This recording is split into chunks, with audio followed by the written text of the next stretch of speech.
बुद्ध प्रणीत पुनर्जन्म सिद्धांत. बुद्ध धर्मात पुनर्जन्म आहे की नाही याबद्दल बऱ्याचशा शंका कुशंका लोकांच्या मनात आहेत.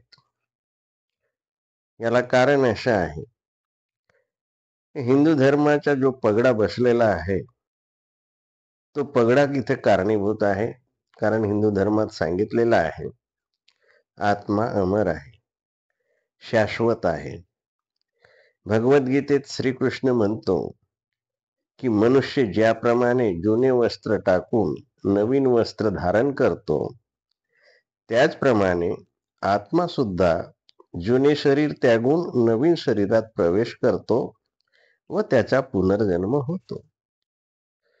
परंतु बुद्ध म्हणतात, ह्या जगात कोणतीही वस्तू अमर किंवा शाश्वत नाही. मात्र प्रत्येक वस्तू एका रूपातून दुसऱ्या रूपात परिवर्तित होत असते. प्रत्येक वस्तूत बदल होत असतो. तुम्ही स्वतः सुद्धा क्षण क्षण बदलत आहात. घडीभरापूर्वी तुम्ही जे होता ते आता नाही व आता जे आहात ते घडीभरानंतर तेच राहणार नाहीत. आणि या विश्वात जर प्रत्येक वस्तू क्षण क्षण बदलत असेल तर कधीही न बदलणारा आत्मा कसा राहू शकतो? आणि तो कधीही न बदलणारा असेल तर भौतिक शास्त्राच्या नियमाप्रमाणे त्यांनी काही आकार धारण केला असला पाहिजे. पण असे कोणी ठामपणे सांगू शकत नाही की तो आत्मा डोक्यात आहे की पोटात आहे की पायात आहे किंवा त्याने काही आकार धारण केलेला आहे. मुठी एवढा की अंगठ्या एवढा की अर्धा इंच की पाऊण इंच. आणि याचे उत्तर कोणी ऋषीमुनी किंवा वैज्ञानिकही देऊ शकत नसेल तर आत्मा अमर आहे अशी म्हणण्याला काय अर्थ आहे? म्हणूनच डॉक्टर बाबासाहेब आंबेडकर म्हणतात, आत्म्यावर विश्वास ठेवणे अधम्म होय आणि आत्म्यावर आधारित धर्मकल्पना आश्रित धर्म होय. आजपर्यंत आत्म्याला कोणीच पाहिलेले नाही आणि त्याच्याशी कोणी गप्पा मारल्या नाहीत. जे काही वास्तविक अस्तित्वात आहे ते मन किंवा चित्त, आणि मन हे आत्म्याशी भिन्न आहे. बुद्ध म्हणतात, आत्म्यावरचा विश्वास अनुपयोगी आहे. आत्म्यावर विश्वास ठेवणारा धर्म अंधश्रद्धा निर्माण करतो. आत्मा या संकल्पनेऐवजी भगवंतांनी नाम रूपाचा सिद्धांत मांडला. नाम म्हणजे मन व रूप म्हणजे शरीर. नाम स्कंधाला चेतना किंवा विज्ञान म्हणतात. नामाचे 4 स्कंद आहेत: विज्ञान, संज्ञा, संस्कार, वेदना. पृथ्वी, जल आणि अग्नी आणि वायू या 4 तत्वांच्या संमिश्रणाचा परिणाम विज्ञान आहे. भगवान म्हणतात, जिथे जिथे शरीर किंवा रूप आहे तिथे तिथे नाम सुद्धा संगतीने असतेच. जसे जिथे विद्युत क्षेत्र इलेक्ट्रिक फील्ड असते तिथे तिथे त्याच्याबरोबर आकर्षण क्षेत्र असते, मॅग्नेटिक फील्ड असते. कोणीही जाणत नाही की हे आकर्षण क्षेत्र कसे निर्माण होते, कशा प्रकारे अस्तित्वात येते. परंतु जिथे जिथे विद्युत क्षेत्र असते तिथे तिथे आकर्षण क्षेत्र अनिवार्य रूपाने असतेच. शरीर आणि विज्ञान अर्थात चित्त यातही काहीसा तसाच प्रकार आहे. विद्युत क्षेत्राबरोबर जे आकर्षण क्षेत्र असते त्यालाच प्रेरित क्षेत्र, इंड्युस्ड फील्ड असे म्हणतात.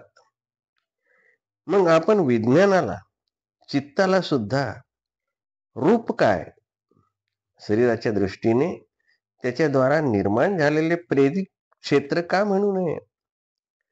जेव्हा विज्ञान मनुष्याच्या जीवनात प्रधान वस्तू आहे, विज्ञानाची अर्थात चित्ताची प्रकृती ज्ञानमूलक, भावात्मक किंवा संकल्पशक्तीमूलक आहे, अशा प्रकारे हे स्पष्ट आहे की एक प्राणी आपल्या समस्या क्रिया या चित्ताद्वारे अर्थात विज्ञानाच्या द्वारे पूर्ण करतो. वरील विश्लेषणानंतर बुद्धांनी प्रश्न केला की आता कोणते कार्य उरले की जे आत्म्याने करायचे आहे. आत्म्याचे जे कार्य समजले जाते ते सर्व कार्ये चित्ताद्वारेच केले जाते. ज्याचे कार्यच नाही त्याचे अस्तित्व मान्य करणे ही एक विसंगती आहे. अशा तऱ्हेने भगवान बुद्धांनी आत्म्याचे अस्तित्व अमान्य केले आणि हे डॉक्टर बाबासाहेबांनी बुद्ध आणि त्याचा धम्म खंड 4 आणि भाग 2 इथे दिलेले आहे. आता आत्माच नाही हे बाबासाहेबांच्या वरील स्पष्टीकरणावरून सिद्ध झाल्याने कर्म कसे घडते व पुनर्जन्म कोणाचा या विषयाकडे वळू. हा भाग ह्या ग्रंथाच्या प्रतीत्य समुत्पाद ह्या प्रकरणात सविस्तर आला आहे. तो वाचकांनी अभ्यासावा. बुद्धांच्या समकालीन अनेक विचारांचे अनेक संप्रदाय होते. त्यापैकी मुख्यतः त्यांचे 2 भागात वर्गीकरण करता येईल. एक वर्ग होता शाश्वतवादी अर्थात आत्मवादी व दुसरा वर्ग उच्छेदवादी.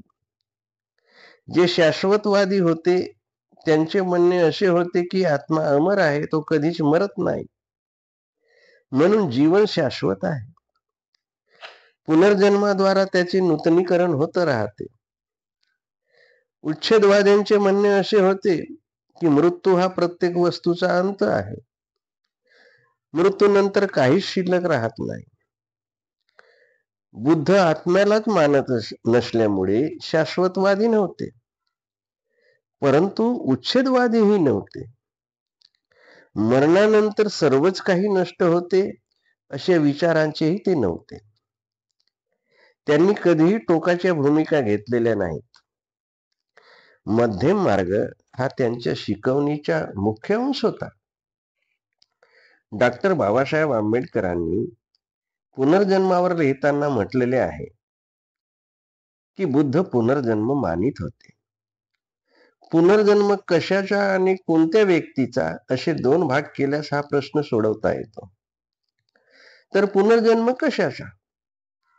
बुद्धांनी सांगितले अस्तित्वाचे 4 भौतिक पदार्थ आहेत.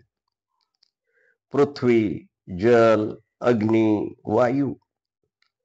जेव्हा शरीर मरते तेव्हा आकाशात विद्यमान असलेल्या त्या भौतिक पदार्थात हे 4ही पदार्थ विलीन होतात.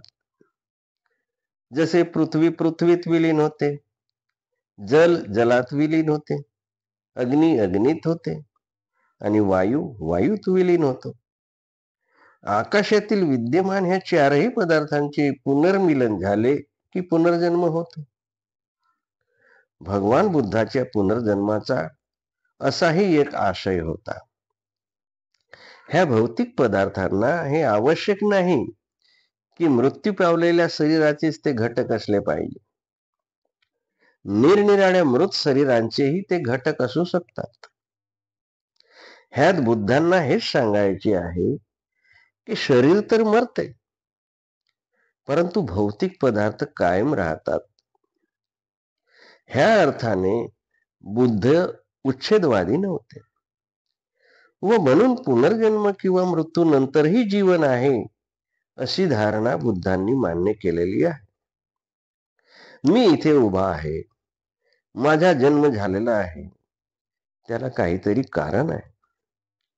कार्यकारण भावाचा नियम प्रत्येक गोष्टीला लागू आहे. विनाकारण कोणतीही गोष्ट घडत नाही. माझ्या जन्मालाही पूर्वी घडून आलेले काहीतरी कारण असले पाहिजे. हे आपल्याला मान्य करावेच लागेल. साठवलेली ऊर्जा किंवा बल चेतनेच्या निरनिराळ्या क्षेत्रात दृग्गोचर होत राहते. ऊर्जा संचयनाच्या नियमाप्रमाणे अर्थात law of conservation of energy पदार्थ कधीही नष्ट होत नाही आणि पदार्थात असलेली ऊर्जा एका रूपातून दुसऱ्या रूपात रूपांतरित होत राहते. आणि ह्या प्रक्रियेत काहीही नष्ट होत नाही. ऊर्जा किंवा कार्मिक शक्ती जी आपल्या शरीरातून खर्च होते ती समावेशाचे नवीन चक्र सुरू करते. हाच जीवन प्रवाह आहे. संततीच्या नियमाप्रमाणे हा जीवन प्रवाह एका अस्तित्वातून दुसऱ्या अस्तित्वात स्वतःला दर्शवित असतो आणि कार्मिक ऊर्जा तृष्णा बलाच्या सहाय्याने वाहत असते. हा अदृश्य असा कार्मिक बल असतो. कर्म ही एक ऊर्जा आहे. ती एका जन्मातून दुसऱ्या जन्मात वाहत असते. जेव्हा आपण मरतो तेव्हा दोन्ही कुशल आणि अकुशल कर्म ऊर्जा रूपात बाहेर पडून योग्य असे आईचे उदर शोधतात, जिथे अंडाणू आणि शुक्राणूंचा संयोग झालेला असतो. आई आणि वडील एक पदार्थ अंडाणू आणि शुक्राणू यांच्या संयोगाने तयार झालेली पेशी असते. त्या नवीन जीवाणूसाठी प्रदान करते ती पेशी. अर्थात कार्मिक बल संस्कारासहित विज्ञान हे नवीन जीवन तयार होण्यासाठी कारणीभूत ठरते. ही क्रिया जननविषयक विज्ञान ना कबूल करत नाही. ज्यामुळे मुलाला वंश परंपरेने प्राप्त आई वडिलांचे गुणधर्म प्राप्त होत असतात, तसेच सामाजिक वातावरणातूनही काही गुणधर्म प्राप्त होत असतात. परंतु त्याच्या कर्म संस्काराचा फार मोठा हिस्सा त्याच्या गुणधर्माला कारणीभूत होत असतो. अर्थात मनुष्याचे व्यक्तिमत्व त्याच्या कर्मानेच घडते असे म्हणायला हरकत नाही. बुद्धांच्या अतिरिक्त इतर धर्मसंस्थापकांनी जीवनातील सुखदुःख ईश्वराने मनुष्याचे चांगले किंवा वाईट कर्माचे आत्म्याला दिलेले फळ असल्याचे सांगितले आहे. मात्र बुद्धांनी आत्मा आणि ईश्वर ही काल्पनिक संकल्पनाच अमान्य केल्यामुळे त्यांच्या दृष्टीने मनुष्याला प्राप्त झालेले सुख आणि दुःख कारण आणि परिणाम ह्या नैसर्गिक नियमाप्रमाणे घडून येत असल्याचे सांगितले.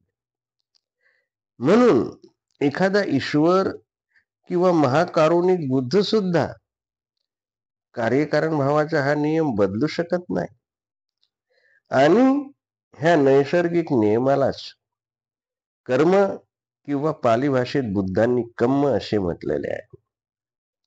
दुसऱ्या शब्दात बुद्ध म्हणतात, आपले स्वतःचेच कर्म चांगले किंवा वाईट बक्षीस किंवा शिक्षा देत असतात. मग कर्म म्हणजे काय? कर्म हे एक बल आहे, ऊर्जा आहे, ज्या बलाच्या गुणानुसार प्रतिक्रिया क्रियेच्या पाठलाग करीत असते. अर्थात कृतीच्या मागे परिणाम हा धावत असतो. कर्म ही वर्तमान जीवनातील निर्माण झालेली शक्ती, पुढच्या जीवनातही सतत वाहत असणारी शक्ती, अर्थातच शक्तीचा सतत वाहणारा व न संपणारा एक प्रवाहच असतो. अशा तऱ्हेने भगवंतांनी सांगितलंय की हा प्रवाह आईच्या उदरामध्ये तो जाऊन नवीन जन्म देतो. हाच पुनर्जन्माचा सिद्धांत भगवंतांनी मान्य केलेला आहे. तसेच डॉक्टर बाबासाहेबांनी सुद्धा मान्य केलेला आहे. याबद्दल दुमत नाही. म्हणून प्रत्येकानं हे लक्षात घेतलं पाहिजे की बुद्ध हे पुनर्जन्म मानतात, परंतु तो आत्म्याचा नसून तो तुमच्या संस्काराचा पुनर्जन्म आहे, तुमच्या गुणांचा पुनर्जन्म आहे, कुशल अकुशलांचा पुनर्जन्म आहे. तुम्ही जो ह्या जन्मात करतात कुशल कर्म किंवा अकुशल कर्म, त्याचे परिणाम म्हणून दुसऱ्या जन्मातही ते दृग्गोचर होतात. संपूर्णच कर्म दृग्गोचर होतील असं नव्हे, तर त्याच्यातले जे ठळक जे जास्त प्रमाणामध्ये संस्कारित झालेले आहेत असेच कर्म पुढे पुढच्या जन्मातही दिसून येतात.